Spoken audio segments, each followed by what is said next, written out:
ที่เราต่อไปเนี่ยเป็นเรื่องเราของข่อยตอนยังหน่อยของพวกเจ้าเฮ็ดยังไงตอนยังหน่อยของข่อยตะกี้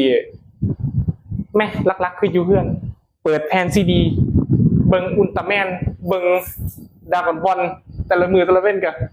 เฮ้ยโลโก้เลยนะฟิเซอร์ย้อยสุดสยามแบบสำหรับคนเบิ่งนี่เฮ็ดยังไงในตอน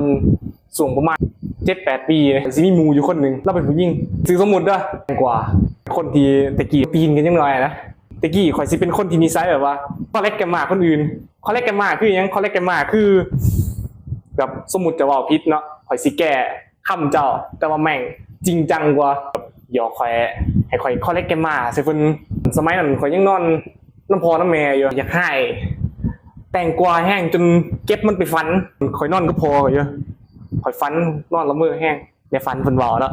ข่อยกำลังยางหลินก็เพิ่นเยอะเถียงกันไปเถียงกันมาบ่ยอมอยากหายในฟันแห้งซกหนามันใน